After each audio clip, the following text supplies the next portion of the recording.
nosso ser a Ti, ó Pai, digno de honra e de glória, Pai, digno da nossa vida, Pai, aquele, ó Pai, que tem nos salvado, que tem nos perdoado, ó Pai, toda a honra e glória ao Teu nome, Pai, aleluia, Pai, o Senhor você sentar. Quando o pastor me fez o convite, eu fiquei bem nervoso.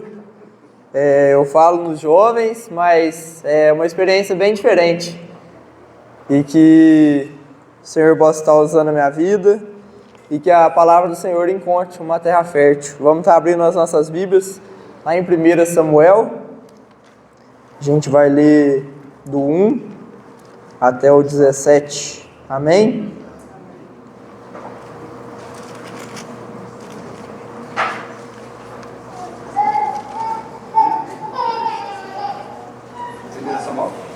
Primeira Samuel 1.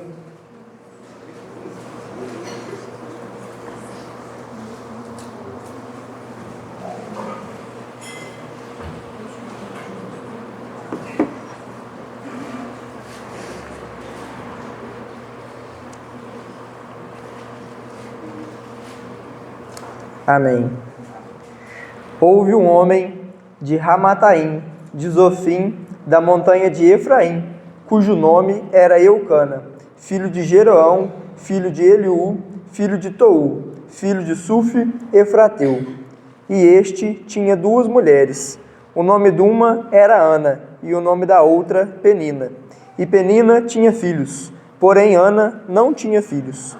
Subia, pois, este homem da sua cidade de ano em ano, a adorar e sacrificar ao Senhor dos Exércitos em Siló. E estava ali os sacerdotes em Siló. E estavam ali os sacerdotes do Senhor, Ofni e Finéias, os dois filhos de Eli. E sucedeu que no dia em que Eucana sacrificava, dava ele porções a Penina, sua mulher, e a todos os seus filhos e a todas as suas filhas. Porém, a Ana dava uma parte excelente, porquanto ele a amava Ana. Porém, o Senhor lhe tinha cerrado a madre. E a sua competidora excessivamente a irritava para a embravecer, porquanto o Senhor lhe tinha cerrado a madre. E assim o fazia ele de ano em ano, quando ela subia à casa do Senhor.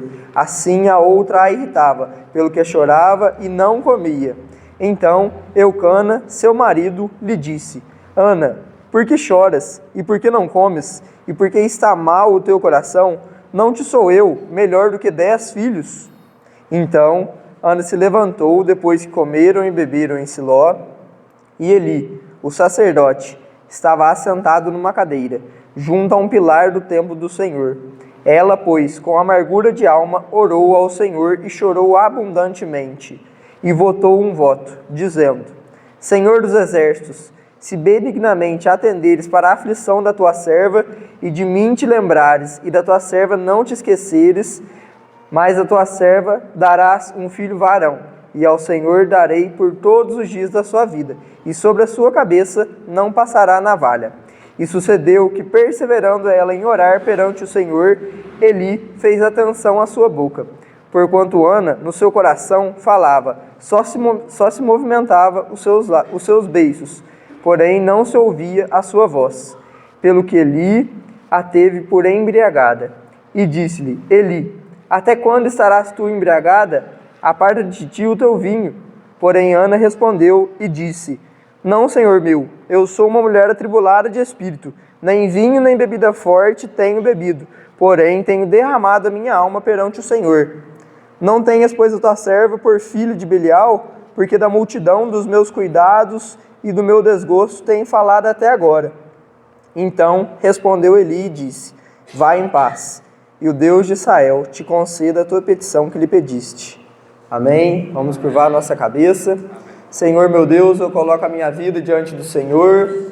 Nós lemos a Tua Palavra, que a Tua Palavra encontre uma terra fértil, que o Teu Espírito Santo tenha liberdade para usar e falar através da minha vida. Que aquilo que é do Edson, que aquilo que é da carne, que aquilo que é humano, caia por terra no nome de Jesus.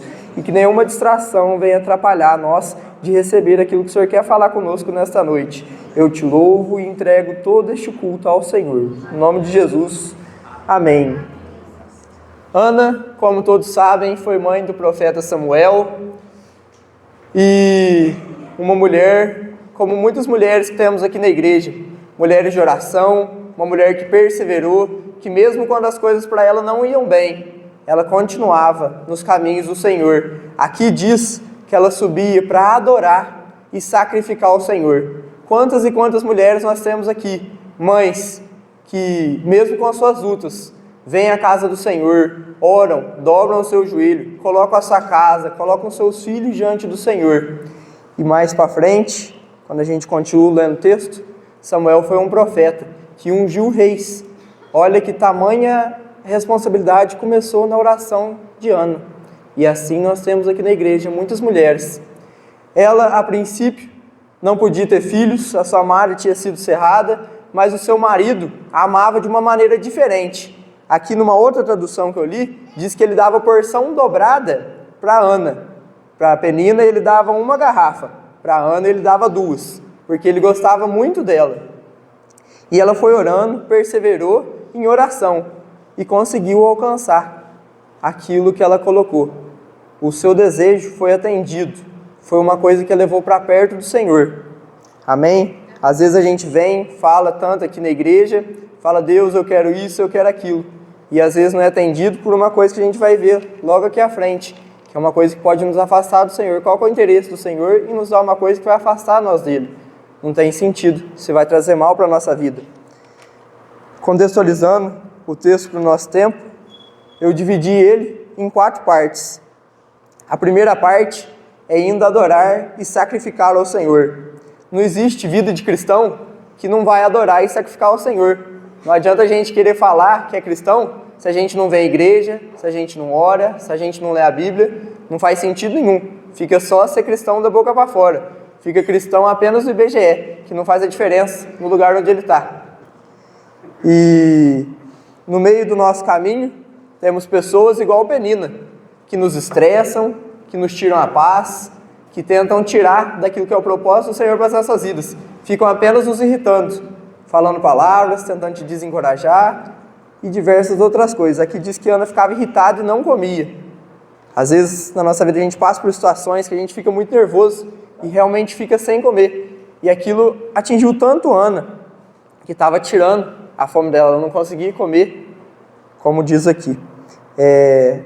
O terceiro ponto que nós vamos falar é a infertilidade.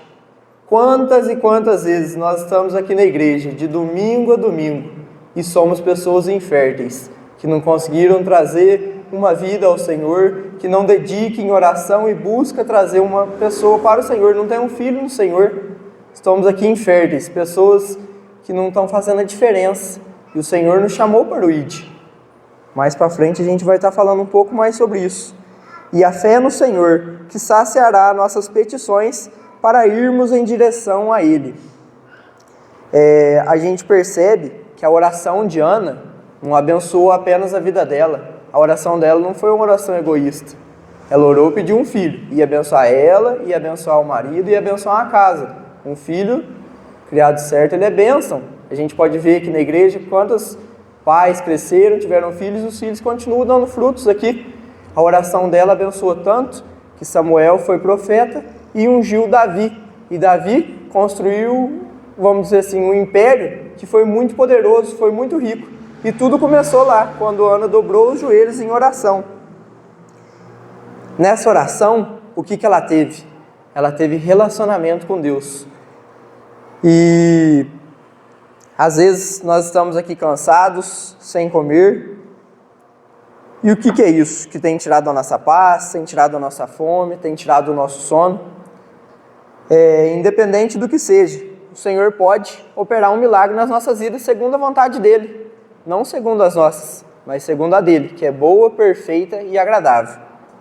Amém?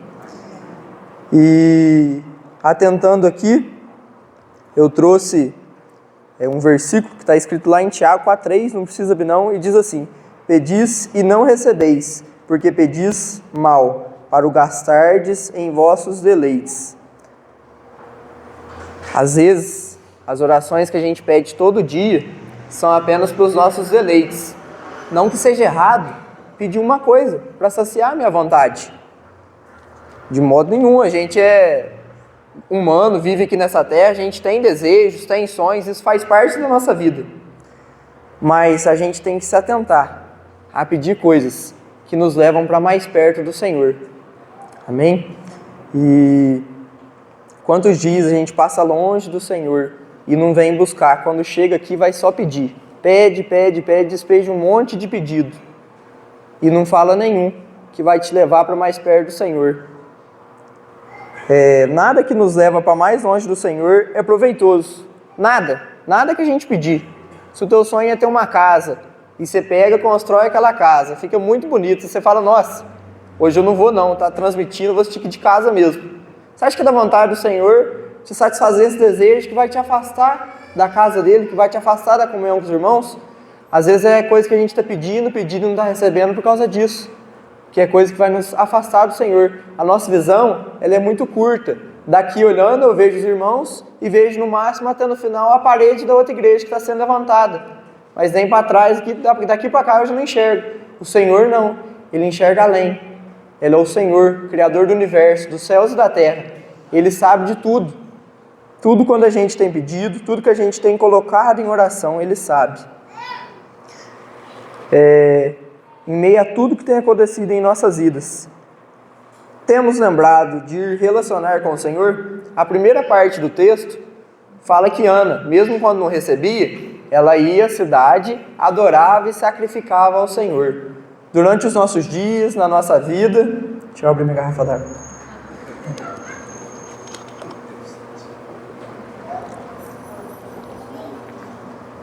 Será que nós temos nos atentado para o relacionamento com o Senhor? Independente do que Ana estava passando, ela ia adorar e sacrificar ao Senhor. Adoração não é apenas o cantar, não é apenas o tocar, não é apenas o servir. Ela é um estilo de vida. Não é uma roupa que eu coloco ali no portão e venho com uma roupa de adoração aqui na igreja. Aí eu canto, aí eu escuto a palavra, acabou, eu deixo ele fora e vou embora. Não, adoração não é isso. Adoração ela é um estilo de vida. Um estilo de vida que agrada ao Senhor. E aqui diz que Ana ia adorar e sacrificar. Que durante os nossos dias a gente possa ter em mente que a gente não vem aqui, coloca uma roupa de cristão, adora ao Senhor e vai embora. Não, é diário, fala de relacionamento. O relacionamento, quando a gente vai conhecer uma pessoa, a gente passa tempo. Se a gente não passar tempo com o Senhor, como que a gente vai ter relacionamento com Ele? Como que a gente vai conhecer Ele e vai poder adorar Ele em espírito e em verdade? Isso não vai ser possível se eu não tiver uma vida com Deus. Uma vida com Deus que não é apenas aqui na igreja, que é lá dentro, que é na minha casa, que é quando eu entro no meu quarto, fecho a porta, ali eu oro, ali eu leio a palavra, ali o Senhor fala comigo. Na minha casa que eu vou jejuar, aqui na igreja eu vou ter a comunhão com os irmãos, mas o relacionamento profundo e verdadeiro com o Senhor, ele é lá quando a gente entra no nosso quarto, fecha a porta e fica ali. Nós e o Senhor, eu e o Senhor, você e o Senhor. Aquilo ali que é o relacionamento que vai te fortalecer. Você vai poder experimentar. Aqui também a gente experimenta. Muitas e muitas experiências são aqui na igreja. Mas muitas só são lá no nosso quarto. Quando a gente entra, fecha a porta e encontra com o Senhor. Continuando, falando ainda um pouco sobre relacionamento, que os nossos pedidos não sejam rasos, que sejam coisas que vão abençoar não só a minha vida, não vamos ser egoístas. O Evangelho de Deus é uma coisa tão linda, tão bonita, para que eu vou ficar pedindo, sendo tão egoísta, pedindo as coisas que vai favorecer só a minha vida? Não, a gente tem que ter a visão de amor ao próximo, do ID. Se é algo tão lindo que a gente carrega, que é o Senhor Jesus, para que você guarda só para você? Que o teu relacionamento possa transbordar para a vida do teu irmão, transbordar para a pessoa que caminha com você ali no teu serviço. E que a gente não fique só reclamando em nossas orações, só reclamando, pede, reclama uma coisa, reclama outra, passa a oração inteira pedindo e não escuta aquilo que Deus tem para falar com a gente. Numa conversa, quando eu vou conversar com a Bia, eu falo, ela fala, quando ela fala eu escuto. E em nossas orações, no nosso relacionamento com Deus, às vezes a gente chega tão atribulado, tão cheio de coisas, despeja um tanto de coisa e não escuta aquilo que o Senhor tem para falar com a gente. Se a gente não escuta, como é que a gente vai saber o que é a vontade dele? Se a gente não relacionar com ele, como que a gente vai saber o que é a vontade dele para as nossas vidas? Tudo isso só é possível através do relacionamento. Lá em João 4, 24, vai estar falando assim. Eu trouxe alguns textos para mim conseguir não sair do foco. São bastante textos que eu trouxe, então eu mesmo vou estar falando e eu mesmo vou estar lendo, para a gente não passar muito tempo. Deus é Espírito e é necessário que os seus adoradores o adorem em Espírito e em verdade. Como que a gente vai saber o que é adorar ao Senhor em Espírito e em verdade se a gente não relaciona com Ele e passa tempo com Ele? Fica só uma frase bonita, mas por alto. O que é em Espírito e em verdade? Quando você faz em Espírito e em verdade, é de todo o coração, é com interesse. Não tem nada que te atrapalhe, você dá de todo o coração, você adora de todo o coração. Por isso que eu falei também que não tem como ser só aqui na igreja. Como é que eu vou adorar o Senhor em Espírito e em verdade? Se eu só adoro aqui na igreja, não vai ser possível, eu não vou atingir esse nível de adoração em Espírito e em verdade. Não vai ser possível, porque o relacionamento não vai para frente.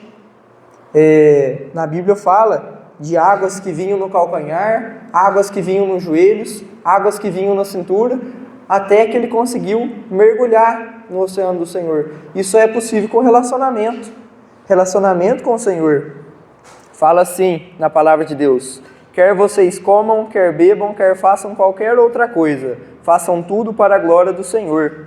O estilo de vida de adoração está nisso, em fazer tudo para o nome do Senhor. Quando eu estou na minha casa, quando eu estou no meu serviço, eu faço tudo para a honra e glória do Senhor Jesus. Eu dou o meu melhor, porque ali eu estou adorando Ele.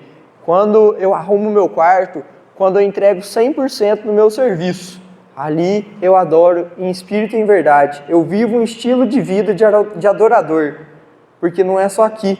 Quer comam, quer bebam. É coisas diárias que a gente faz todo dia. É necessidade da vida da gente para a gente sobreviver. Comer e beber, a gente não passa mais que 3 dias sem tomar água, mais que, 30 dias sem comer. Então é diário, é todo dia. Essa comunhão, esse relacionamento, que a gente possa ter isso em mente, esse desejo de buscar por o Senhor mais e mais, porque dele, por ele, para ele são todas as coisas. Amém? Continuando o nosso texto, vai dizer assim: e a sua competidora excessivamente a irritava para a embravecer, porquanto o Senhor lhe tinha cerrado a madre. Tem pessoas que nos irritam, que tiram a nossa paz, que fazem mal para nós, certo? E nós temos irritado as pessoas? Que também não são as pessoas que irritam a gente.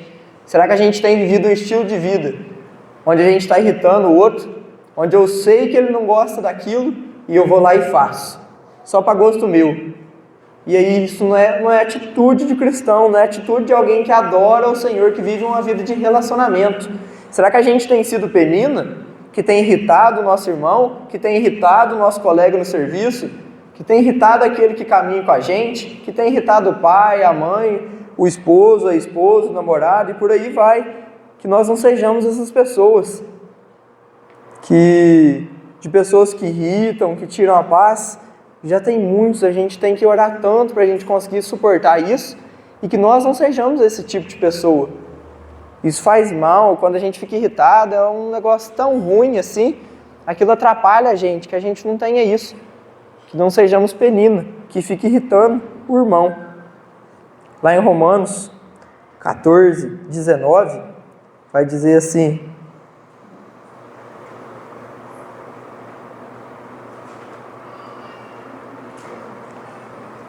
assim, pois, sigamos as coisas que contribuem para a paz, e também as que são para edificação mútua. Edificação mútua é o que vai edificar a todos, não só a minha vida. A paz com todos, não só em casa, não só no serviço, não só na igreja, mas em todos os lugares por onde a gente passar. Que a gente possa levar essa paz, que a gente possa ser essa pessoa que leva a paz. A palavra branda desvia o furor. Que essa palavra branda possa vir das nossas bocas,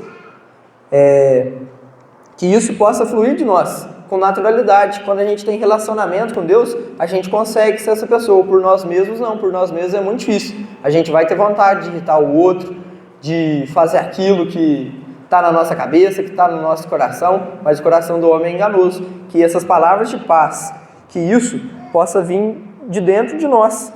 Lá em Gálatas 5, 22 e 23, fala assim: mas o fruto do Espírito é amor, alegria, paz, longanimidade, benignidade, fidelidade, mansidão, domínio próprio. Contra essas coisas não há lei. Quando a gente tem relacionamento com o Senhor, quando a gente tem encontros diários com Ele, na nossa vida começam a aparecer os frutos do Espírito Santo.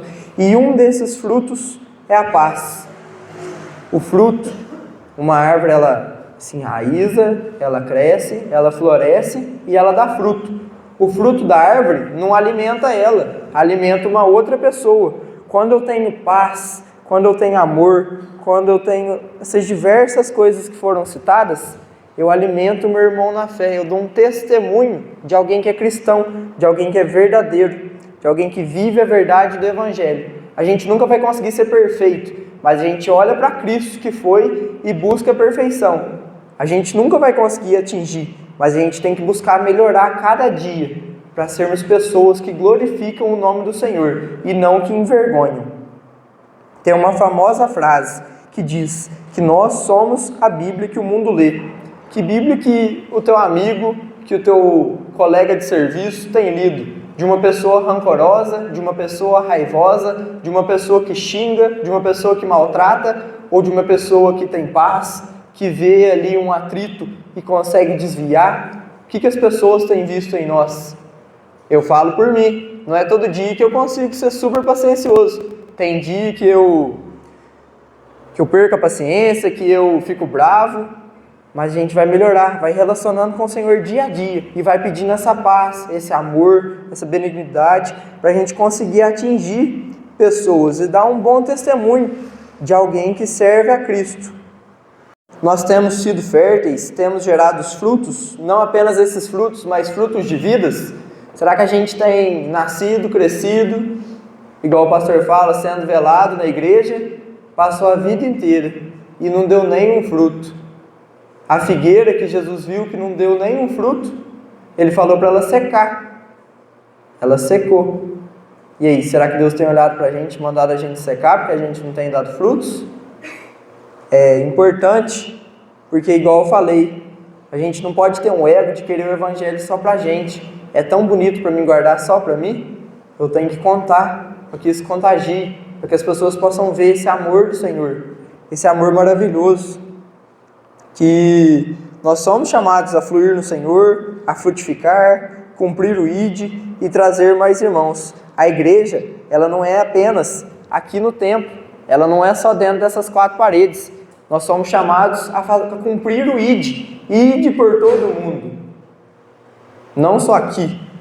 Quando eu fico só aqui, eu estou deixando a última frase que o Senhor falou lá em Mateus 28. Ide por todo o mundo. Você não precisa ir no mundo. Você não precisa, não é todo mundo que foi chamado para percorrer o mundo todo. Mas no teu serviço você foi chamado. Você foi chamado para ser luz, para ser embaixador do reino de Deus. Alguns são chamados para ser professores, outros bancários, outros produtores rurais, outros empresários.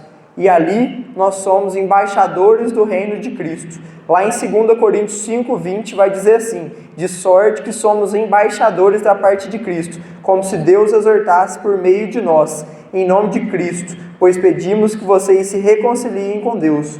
É sermos usados por Ele no nosso serviço.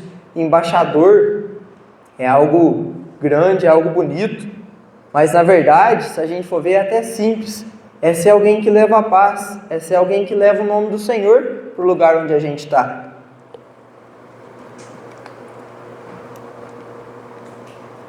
Na onde você está, se você estiver em Deus, você crê que Deus te chamou para estar ali, certo? Então é ali que Deus te chamou para você ser embaixador. É ali que Deus quer te usar. Você não precisa ficar esperando você ir, sei lá para a África fazer missão. Não, faz ali no teu serviço, cumpra a palavra de Deus ali, começa fazendo simples. Às vezes a gente fica imaginando com uma coisa assim, pondo diversos empecilhos. Eu preciso disso, eu preciso daquilo outro para poder falar, e vai pondo 1001 desculpas. Se a gente começar a ser embaixador do reino de Cristo, ali no nosso lar, na nossa casa, no simples, vai fazer uma diferença tão grande que vai conseguir alcançar mais uma vida. Pensa que delícia, que coisa mais prazerosa você poder olhar e falar. Eu olhei para o Douglas e falei assim: olha, eu pude caminhar com ele, eu fui embaixador de Cristo lá no meu serviço, e de pouquinho em pouquinho eu fui falando. Agora olha para você ver, ele está aqui, olha que bênção. E o Douglas vai ficar contagiado. No serviço dele, ele vai olhar uma pessoa e vai falar assim: olha para você ver que jeito que Deus mudou a minha vida, eu preciso contar para outra pessoa. Aí ele vai e conta para o meu pai, e assim vai atingindo cada um. Olha que coisa mais bonita, vai crescendo, o amor de Cristo vai sendo espalhado ali no simples. Começou no serviço, quando eu falei para ele, e pouco a pouco vai falando. Às vezes a gente pensa assim: eu não vou falar de Deus para aquela pessoa não, porque vai que ela não aceita. Eu estou fazendo um curso que o pastor indicou, que chama Curso de Liderança Transformadora. E o pastor lá citou o exemplo assim, que às vezes a gente não prega para uma pessoa porque acha que jeito que ela vai receber a palavra. Que jeito que ela vai receber, aí já é da parte dela. A parte minha é falar. Quem convence não sou eu, é o Espírito Santo.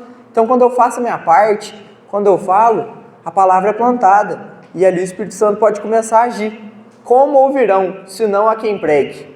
Está escrito na Bíblia. Então como ouvirão? Se eu não falar, que jeito que vai ser?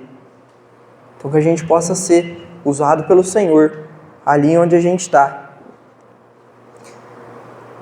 Pedir certo, pedir sim nossos desejos que nós temos, mas buscar sempre aquilo que vai nos aproximar do Senhor. Lá em Filipenses 4, do 4 ao 6, vai falar assim: alegrem-se sempre no Senhor. Outra vez digo, alegrem-se. Que a moderação de vocês seja conhecida por todos. Perto está o Senhor. Não fiquem preocupados com coisa alguma, mas em tudo sejam conhecidos diante de Deus os pedidos de vocês, pela oração, pela súplica, com ações de graça. Aqui fala, mas em tudo sejam conhecidos diante de Deus os pedidos de vocês. Os pedidos de vocês, os pedidos nossos, encaixa também aquilo que é o meu desejo.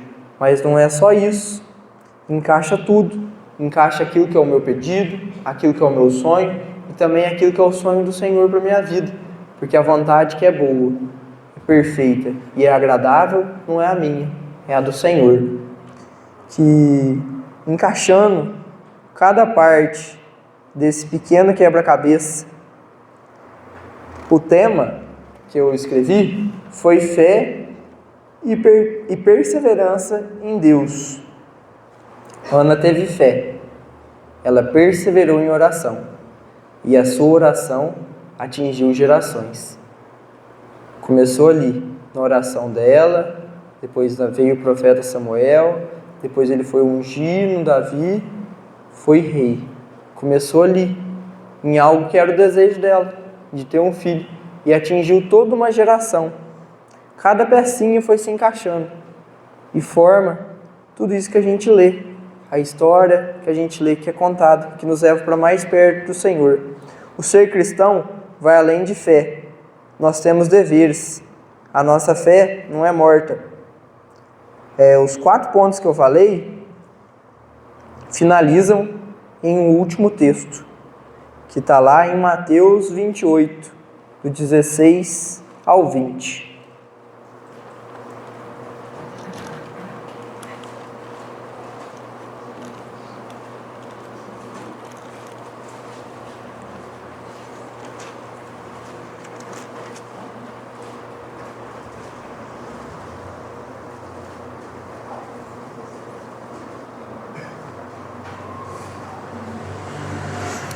Amém?